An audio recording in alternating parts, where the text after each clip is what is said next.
السلام علیکم۔ میرا شوہر ایک ڈاکٹر تھا۔ وہ روز رات کو مجھے ایک انجیکشن لگا دیتا جس سے میری دن بھر کی تھکن اتر جاتی اور میں پرسکون نیند سو جایا کرتی تھی۔ ایک دن صفائی کرتے ہوئے انجیکشن مجھ سے گر کر ٹوٹ گیا۔ شوہر کی ڈانٹ سے بچنے کو میں نے انجیکشن میں پانی ڈال دیا۔ رات کو اس نے وہی پانی والا انجیکشن مجھے لگایا اور کمرے سے باہر چلا گیا۔ مجھے نیند نہیں آئی تو میں اسے ڈھونڈتے ہوئے باہر نکل آئی۔ وہاں جو میں نے دیکھا، میرے قدموں تلے سے زمین نکل دی۔ میری شادی کو ابھی 2 ہفتے گزرے تھے کہ میرے جسم میں ایک عجیب سی درد شروع ہو گئی تھی۔ یہ عجیب و غریب درد شام ہوتے ہی شروع ہو جایا کرتی اور پھر ایک دم بڑھنے لگ جاتی، اور جوں ہی صبح ہوتی یا درد ختم ہو جاتی، سارا دن مجھے درد نہیں ہوتا۔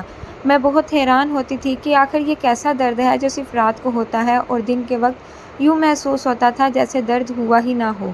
پہلے چپ چاپ یہ درد برداشت کرتی لیتی، مگر وقت کے ساتھ ساتھ درد کی شدت میں بھی اضافہ ہوتا جا رہا تھا۔ میرا نام رائمہ ہے۔ میرے شوہر ایک ڈاکٹر تھے، لیکن میں نے کبھی بھی اپنے یہ مسائل اپنے شوہر کو نہیں بتائے تھے، کیونکہ میں جس خاندان سے آئی تھی وہاں ڈاکٹرز کو بہت برا سمجھا جاتا تھا۔ میری امی کا کہنا تھا کہ یہ ڈاکٹر انسانوں کو دوائیوں کے نام پر مختلف کیمیکل پلاتے ہیں، جس سے ان کا جسم مزید خراب ہو جاتا ہے۔ ہم لوگ جعلی حکیموں اور عاملوں پر انحصار کرتے تھے اور ہر بیماری کے علاج کے لیے انہی سے رجوع کرتے۔ ہم جادو اور تعویذوں سے علاج کروایا کرتے تھے، اس لیے میں اپنے شوہر کو بھی اپنا مسئلہ بتانے سے قاصر تھی۔ میری امی تو میری شادی کسی ڈاکٹر سے کرنے کے لیے تیار بھی نہیں تھی، مگر چونکہ میں بہت امیر تھا اس لیے امی نے ہاں کر دی۔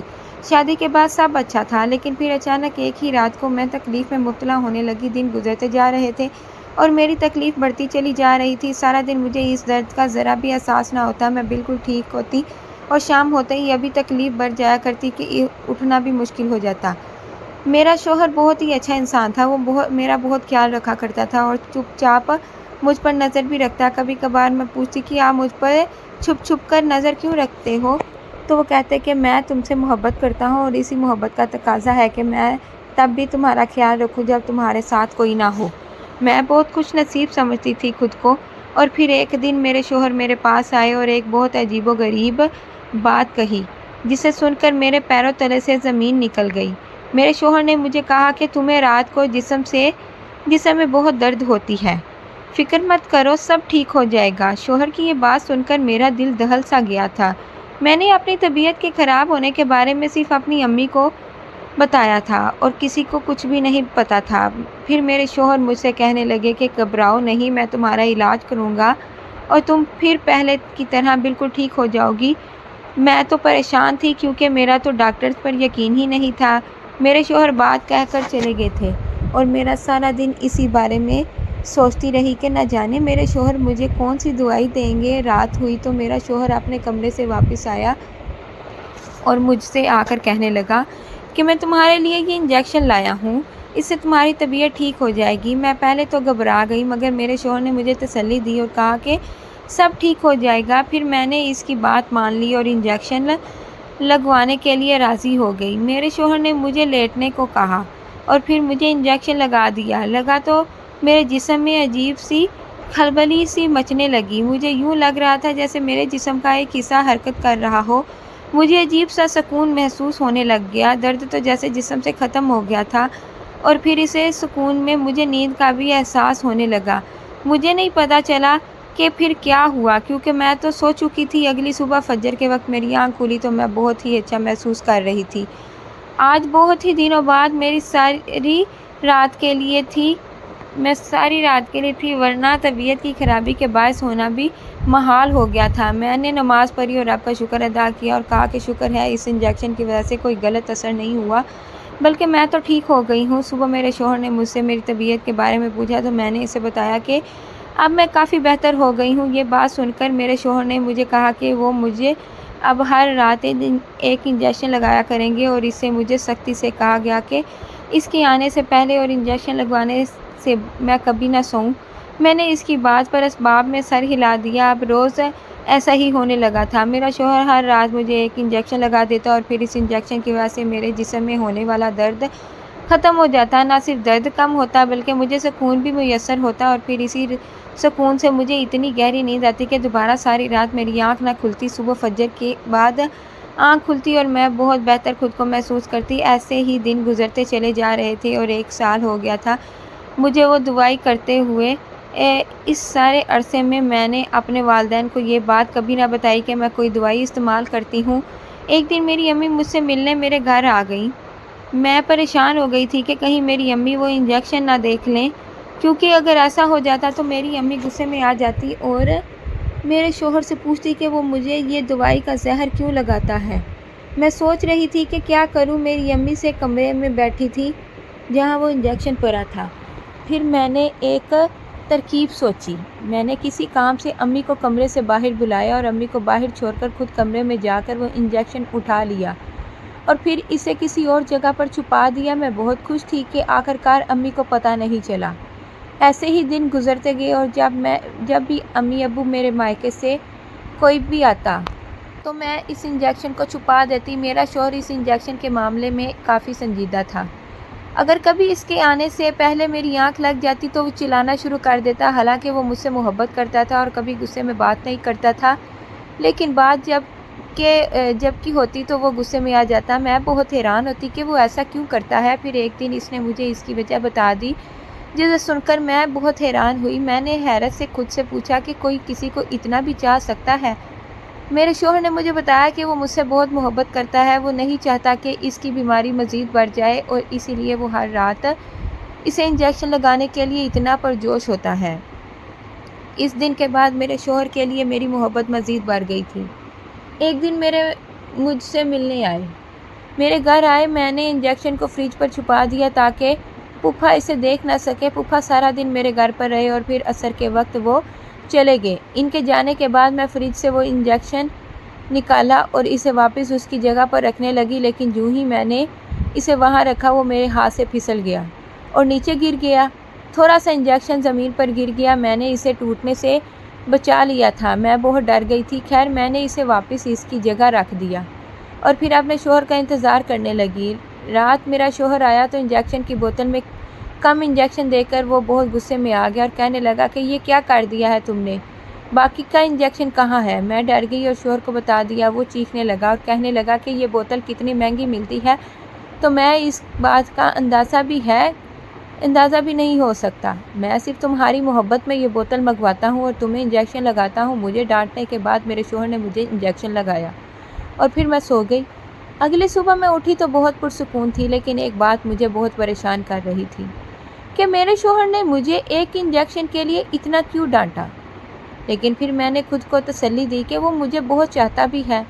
وقت گزرتا گیا اور پھر روزے آ گئے۔ چھوٹی عید بھی گزر گئی۔ بڑی عید سے پہلے میں نے سوچا کہ کیوں نہ گھر کی مکمل صفائی کر لوں، اور اسی لیے ایک دن جب میرا شوہر کام پر چلا گیا تھا میں نے گھر کی ساری صفائی کا سوچ لیا۔ میرے شوہر نے مجھے گھر کے زیادہ کام کرنے سے منع کر رکھا تھا، اسی لیے نہ تو میں رمضان میں صفائی کر سکی اور نہ ہی چھوٹی عید پر۔ میں نے سارے گھر کی صفائی کی، ایک کمرے کا سامان دوسرے کمرے میں ڈالا اور پھر اسے صاف کر کے واپس اسی میں رکھ دیا۔ اب آخری کمرہ بچا تھا جس میں انجیکشن تھا۔ میں نے کمرے کا سامان اٹھا کر دوسرے کمرے میں رکھا، لیکن پھر ایک ایسا واقعہ ہوا جس پر میں کپا کے رہ گئی۔ جو ہی میں نے اس انجیکشن کی بوتل کو پکڑا اور رکھنے لگی تھی وہ میرے ہاتھ سے پھسل گیا اور زمین پر گر گیا۔ میری جان نکل گئی تھی کیونکہ میرے شوہر نے پچھلی بار مجھے بہت ڈانٹا تھا۔ انجیکشن کی بوتل زمین پر گری اور ٹوٹی نہیں تھی، بلکہ بہت سارا انجیکشن ضائع ہو گیا تھا۔ اب بوتل میں صرف تھوڑا سا انجیکشن بچا تھا۔ میرے جسم سے جیسے روح نکل گئی تھی۔ جب میرے شوہر کو پتہ چلے گا تو کیا ہوگا، یہ سوچ کر میں پریشان ہو جا رہی تھی۔ کافی دیر میں سوچتی رہی کہ کیا کروں، کیونکہ واپس آ کر میرا شوہر تو مجھ پر ہی غصہ بہت کرے گا۔ پھر میں نے ایک منصوبہ بنا لیا۔ میں نے اس انجیکشن کی بوتل میں پانی بھر دیا اور اسے اتنا ہی بھر دیا جتنی وہ پہلے تھی۔ اب مجھے سکون تھا کیونکہ اب وہ انجیکشن جیسا ہی لگ رہا تھا۔ میں خوش تھی کہ میرے شوہر کو پتہ نہیں چلے گا۔ میں نے انجیکشن کی بوتل میں سارا انجیکشن ضائع کیا ہے۔ رات کو میں تھوڑی ڈری ہوئی تھی کہ کہیں میرے شوہر کو اس بات کا علم نہ ہو جائے کہ یہ انجیکشن نہیں پانی ہے۔ میرے شوہر نے انجیکشن پکڑا اور مجھے ٹیکا لگا دیا۔ میں خوش تھی کہ شوہر کو اس چیز کا علم نہیں ہوا اور اسے نہیں پتہ چلا کہ اس انجیکشن میں دوا نہیں ہے بلکہ پانی ہے۔ انجیکشن لگنے کے بعد میں انتظار کرتی رہی کہ مجھے اب نیند آئے گی، مگر مجھے تو آج نیند ہی نہیں آ رہی تھی۔ میں کافی حیران تھی، مجھے جسم میں درد بھی محسوس نہیں ہو رہا تھا۔ روز انجیکشن کے میں سویا جایا کرتی تھی، مگر آج میں جاگ رہی تھی لیکن آنکھیں بند کیے ہوئے لیٹی تھی۔ شاید اب نیند آ جائے۔ آدھی رات کے وقت میرا شوہر بستر سے اٹھا اور کمرے کے باہر چلا گیا۔ میں کافی حیران ہوئی کہ میرا شوہر کہاں گیا۔ میں نے سوچا کہ شاید واش روم گیا ہو۔ میں نے اس کی آنے کا انتظار کرنے لگی۔ جب زیادہ دیر تک وہ نہ آیا تو میں پریشانی میں اٹھی اور پھر اس کے پیچھے کمرے سے باہر نکل گئی۔ میں باہر گئی تو گھر میں کوئی نہیں تھا۔ یہ دیکھ کر میرے پیروں تلے سے زمین نکل گئی۔ میں نے اپنے شوہر کو بہت آوازیں دیں مگر اس نے کسی بھی آواز کا جواب نہیں دیا۔ میں حیرانی پریشانی میں واپس آ گئی۔ صبح فجر کے وقت میرا شوہر گھر واپس آیا اور میں اس کا مشاہدہ کر رہی تھی۔ میں آنکھیں بند کیے بستر پر لیٹی تھی تاکہ میرے شوہر کو لگے کہ میں سو رہی ہوں۔ میں سارا دن بہت پریشان رہی۔ میری ایک سہیلی کا گھر میرے گھر کے پاس تھا۔ میں اس کے گھر گئی اور ساری بات اسے بتائی۔ میری سہیلی نے میری بات سنی اور کہنے لگی، یہ بات تو سچ ہے کہ تمہیں رات کو نیند اسی انجیکشن کی وجہ سے آتی تھی اور آج نہیں لگایا تو نیند نہیں آئی اور تمہارے جسم کے درد بھی ختم ہو گئی ہے، لیکن تمہاری رات کو کہاں گیا تھا؟ کہیں ایسا تو نہیں کہ یہ تمہارا شوہر جان بوجھ کر کرتا ہو؟ میں نے اپنی سہیلی کو بہت ڈانٹا اور اس سے لڑ کر گھر آ گئی۔ رات کو پھر میرے شوہر نے مجھے انجیکشن لگا کر سلایا مگر میں سوئی نہیں تھی۔ نصف رات کو وہ پھر بستر سے اٹھا اور کہیں چلا گیا۔ میں بھی اس کے پیچھے اٹھی تاکہ دیکھ سکوں کہ وہ کہاں جاتا ہے۔ میرا شوہر کمرے سے باہر نکلا، یعنی گودام، اسٹور روم اور پھر گھر کے پچھلی جانب چلی گئی۔ میں چھپ کر اس کے پیچھے جا رہی تھی، اتنے دھیرے سے قدم اٹھا رہی تھی کہ کسی کو پتہ بھی نہیں چل سکا تھا کہ میں پیچھے کر میں حیران تھی کہ میرا شوہر کو اتنی رات میں گودام میں کیا کام ہے۔ اس نے گودام کا دروازہ کھولا اور اندر چلا گیا۔ میں باہر کھڑی اس کے واپس آنے کا انتظار کر رہی تھی مگر وہ نہیں آیا تھا۔ میں حیرت زدہ ہو گئی۔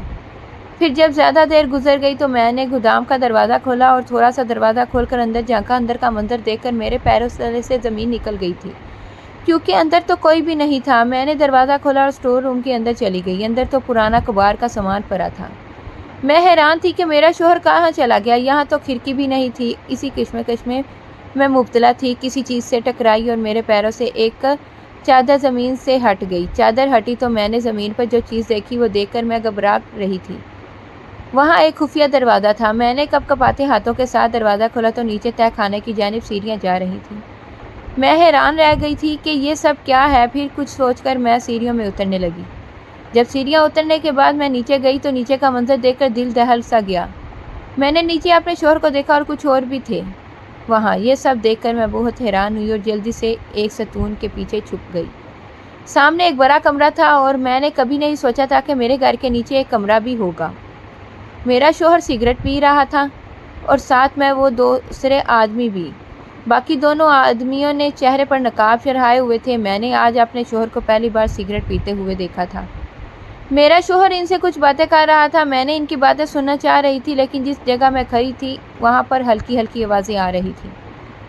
پھر میں نے ان کو دیکھا، سب کھڑے ہو گئے تھے اور اس کمرے کے پیچھے کی جانب چلے گئے۔ یہ دیکھ کر میں بہت مزید حیران ہو گئی کہ اس کمرے کے پیچھے بھی ایک کمرہ تھا۔ میں آگے بڑھ گئی اور ایک دروازے کے پیچھے چھپ گئی تھی اور دروازے کے سوراخ کے بیچ سے اندر کا نظارہ دیکھنے لگی۔ اندر بہت سا سونا اور زیورات اور پیسے پڑے تھے۔ یہ دیکھ کر میں حیرت زدہ ہو گئی۔ میں حیران تھی کہ میرے شوہر کے پاس اتنا پیسہ کہاں سے آیا۔ میں نے وہاں ایک حیرت انگیز منظر دیکھا۔ میں نے وہاں ایک انسان کو دیکھا جسے کرسی پر رسیوں سے باندھ رکھا تھا۔ میں یہ دیکھ کر گھبرا گئی۔ پھر میرا شوہر اور وہ آدمی اسے کمرے سے باہر نکل آئے۔ میں ڈر کر پیچھے کی طرف بھاگنا چاہتی تھی مگر نہ بھاگ سکی، اس لیے وہیں چھپی رہی۔ وہ سب کمرے سے باہر نکلے اور پھر دوسرے کمرے سے باہر نکلتے ہوئے سیڑھیوں پر چڑھ کر اوپر چلے گئے۔ میں بھی واپس جانا چاہتی تھی مگر بہت تجسس ہو رہا تھا مجھے کہ اندر کمرے میں جس کو باندھ کر رکھا گیا ہے وہ کون ہے۔ میں اندر کمرے میں گئی تو وہاں سچ میں کوئی تھا جسے کرسی پر رسیوں سے جکڑا گیا تھا۔ اس کے چہرے پر ایک سیاہ رنگ کا کپڑا تھا۔ میں قریب گئی تو وہ انسان میرے پیروں کی آہٹ سے سن کر چلانے لگا اور کہنے لگا کہ مجھے مت مارو۔ اس کی آواز خالص زنانہ تھی۔ میں نے جلدی سے اس کے چہرے سے کپڑا ہٹایا تو وہ ایک عورت تھی۔ اسے دیکھ کر میں گھبرا گئی اور واپس بھاگنے لگی تھی مگر اس عورت نے مجھے یہ کہہ کر روک لیا کہ پلیز میری جان بچا لو۔ میں ڈری سہمی سی ہوئی تھی مگر پھر خدا نے مجھے حوصلہ دیا اور میں نے اسے رسیوں سے آزاد کیا۔ رسیوں سے آزاد ہو کر اس عورت نے یہ لمبی سانس بھری اور میرا شکریہ ادا کیا، اور میں نے پوچھا کہ تم کون ہو اور یہاں کیا کر رہی ہو؟ وہ کہنے لگی کہ میں شوگی ہوں، اور پھر وہ مجھ سے پوچھنے لگی کہ تم کون ہو؟ میں نے اسے بتایا کہ میں ڈاکٹر کی بیوی ہوں اور اپنے شوہر کا پیچھا کر کر یہاں پہنچی ہوں۔ میری یہ بات سن کر اس نے مجھے حیرت انگیز بات کہی، جسے سن کر میں حیران رہ کر اس نے مجھے کہا کہ تمہارا شوہر ڈاکٹر نہیں ہے۔ یہ بات میری روح تک لرز گئی تھی۔ میں نے غصے سے مخاطب ہو کر کہا کہ تم کیسی باتیں کر رہی ہو؟ پھر اس نے مجھے جو بات بتائی مجھے اندر تک جھنجھوڑ کر رکھ گئی تھی۔ اس نے مجھے بتایا کہ میرا شوہر ایک ڈاکو گینگ کا سرگار ہے۔ ان کا 5 لوگوں کا ایک گروپ ہے۔ وہ سب لوگ چوری کرتے ہیں اور لوٹ کا پیسہ جمع کرتے ہیں، اور صرف یہی نہیں، وہ یہ سارا مال دوسرے شہروں میں پہنچاتے ہیں۔ یہ سب سن کر میں حیران رہ گئی اور کہا کہ ایسا نہیں ہو سکتا، میرا شوہر تو ڈاکٹر ہے اور میں یہ جانتی ہوں۔ وہ کہنے لگی کہ تم کچھ نہیں جانتی، کیونکہ میں بھی اس گینگ کا حصہ ہوں۔ یہ بات سن کر کپ کپا گئی اور میں نے کہا کہ تم اس کا حصہ ہو، تمہیں باندھ گینگ۔ اس نے کہا کہ اگر تم اس کر کیوں رکھا گیا ہے اور تمہیں مان کیوں رہے تھے یہ لوگ؟ میری بات سن کر وہ ہنسی اور کہنے لگی کہ پہلے اطمینان سے میری پوری بات سنو۔ پھر وہ مجھے ساری بات سنانے لگی۔ اس نے بتایا کہ ہم سب ڈاکو ہیں اور لوٹ مار کرتے ہیں۔ ہم نہ صرف چوری کرتے ہیں بلکہ زیورات بھی بڑے شہروں میں جا کر بیچتے ہیں، اور اس سب میں ہم بہت پیسہ کماتے ہیں۔ پولیس کو ہم پر شک نہ ہو، اسی لیے ہم سب نے مفتی بیس اپنائے ہوئے ہیں۔ میں نے ایک بیس بدلا تھا اور کلینک کے لیے کسی ڈاکٹر کا ہونا بہت ضروری تھا، چنانچہ تمہارے شوہر کو ہی نقلی ڈاکٹر بنانا پڑا۔ یہ سب ہم اس لیے کرتے تھے کہ تاکہ پولیس کو شک نہ ہو۔ سب بہت اچھا چل رہا تھا، پھر ایک دن تم ہماری زندگی میں آ گئی۔ اس روز شاید تم کسی شاپنگ مال میں تھی جب ہم وہاں چوری کر رہے تھے، تب ہی افضل یعنی تمہارے شوہر کی نظر تم پر پڑی۔ وہ پہلی ہی نظر میں تم پر اپنا دل ہار بیٹھا۔ اسی دن ہی اس نے فیصلہ کر لیا تھا کہ تم سے شادی کرے گا۔ ایک رشتے کے ذریعے تمہارے گھر کا رشتہ بھی بھیجا گیا، مگر تمہارے گھر والوں نے لڑکے کے ماں باپ سے ملنے کو کہا، لیکن افضل کے ماں باپ تو نہیں تھے۔ پھر ہم نے ایک منصوبہ بنایا، میں افضل کی بہن بن کر تمہارے گھر آئی اور یوں رشتہ ہو گیا، اور شادی کے بعد افضل کا رات کو چوری کے لیے ہم سب کے ساتھ جانا بہت کم ہوتا چلا جا رہا تھا، اور ہمیں اس کا بے حد نقصان ہو رہا تھا، کیونکہ افضل ہمارے گروپ میں سب سے زیادہ ذہین تھا، اور ہم سب بہت پریشان تھے کہ اپنے نقصان کو کیسے پورا کریں۔ سب نے ایک ترکیب سوچی۔ افضل نے ڈاکٹر سے مشورہ کیا اور تمہیں ایک ایسی دوائی کھلانے میں ملا کر دینا شروع کر دی جس سے رات ہوتے ہی تمہیں تھکاوٹ ہو جایا کرتی۔ پھر جب تمہیں تھکاوٹ ہوتی تو افضل نے اپنا منصوبہ اپنایا اور وہ تمہیں نیند کا انجیکشن تھکاوٹ کی دوائی کہہ کر روز رات کو تمہیں دینا شروع کر دیا۔ افضل تمہیں چھوڑنا نہیں چاہتا تھا، تم سے محبت کرتا تھا، اس لیے وہ چھپ کر رات کو چوری کرتا تھا۔ وہ تمہیں نیند کے انجیکشن سے سلا دیتا تھا اور تمہیں احساس بھی نہیں ہوتا تھا کہ تمہارا شوہر رات کو کہیں گیا بھی ہے یا نہیں۔ ایسے ہی دن گزرتے جا رہے تھے۔ پھر اس نے حیرت سے مجھے پوچھا کہ تم یہاں کیسے آئی؟ تو میں نے کہا کہ پہلے مجھے بتاؤ کہ تم یہاں اس حال میں کیوں تھی؟ اگر تم ان کے ساتھی تھی تو وہ تو کہنے لگی کہ اس دن پہلے ہمارا ایک جھگڑا ہو گیا تھا۔ میں نے ایک گینگ کو چھوڑ دیا تھا، میں اس پیشے سے اکتا گئی تھی اور اب بہتر زندگی گزارنا چاہتی تھی۔ میں ایک عالم سے محبت کرتی تھی، مگر میرے ساتھیوں نے مجھے یہاں بند کر دیا اور مجھے مارنا پیٹنا شروع کر دیا۔ یہ کہہ کر وہ رونے لگی تھی۔ میں کافی حیرت تھی۔ اس نے بتایا کہ اسے روز مارتے تھے اور میں واپس آنے کا کہتے تھے، مگر وہ ان کی بات نہیں گینگ مانتے تھے۔ اس لڑکی کی ساری بات سن کر میں بہت حیران تھی۔ میں اپنے شوہر سے بہت محبت کرتی تھی، مگر میں لوگوں کی زندگیاں برباد نہیں کر سکتی تھی۔ اگلے روز میں اور شوگی پولیس اسٹیشن گئی اور ہم نے ساری بات پولیس کو بتائی۔ رات کو پولیس نے ہمارے گھر کے تہہ خانے پر کارروائی کرنے کا فیصلہ کر لیا۔ میرا شوہر اور اس کے ساتھی وہاں اڈے پیش گوئی کو نہ پا کر پریشان ہو گئے تھے اور اسی لیے انہوں نے وہاں سے بھاگنے کا فیصلہ کر لیا، لیکن عین موقع پر پولیس وہاں پہنچ گئی تھی اور اس سے پہلے کہ وہ بھاگتے ان کو گرفتار کر لیا گیا۔ میں نے نم آنکھوں سے اپنے شوہر کو دیکھا اور کہا کہ کیا فائدہ اس محبت کا جو دھوکے سے حاصل کی گئی ہو۔ پھر پولیس ان سب کو لے گئی۔ اب اس واقعے کو 7 سال گزر گئے ہیں۔ شوگی اپنی زندگی میں مگن ہو چکی ہے۔ میرا شوہر آج بھی جیل کی سلاخوں کے پیچھے ہے۔ میں اس سے محبت کرتی ہوں، اس لیے اس سے طلاق نہیں لی۔ میں اس کا کار کر رہی ہوں، انتظار کر رہی تھی۔ عدالت کچھ ماہ بعد میرے شوہر کو چھوڑ دے گی اور پھر میں اپنے شوہر کے ساتھ اپنی اصلی زندگی گزاروں گی۔ میرے شوہر نے مجھ سے وعدہ کیا تھا کہ وہ اب چوری چھوڑ دے گا۔ ہماری ویڈیو اگر آپ کو پسند آئی ہو تو ضرور لائک کیجیے، اپنی رائے دینا چاہیے تو کمنٹس میں اچھا سا کمنٹ کیجیے گا اور شیئر کیجیے۔ کے ساتھ ساتھ اگر آپ نے ہمارا چینل سبسکرائب نہیں کیا تو ضرور سبسکرائب کریں اور بیل آئیکن پر لازمی کلک کیجیے تاکہ ہماری آنے والی ویڈیو آپ تک بر وقت پہنچ سکے۔ شکریہ، ملتے ہیں نیکسٹ ویڈیو میں، تب تک کے لیے اللہ حافظ۔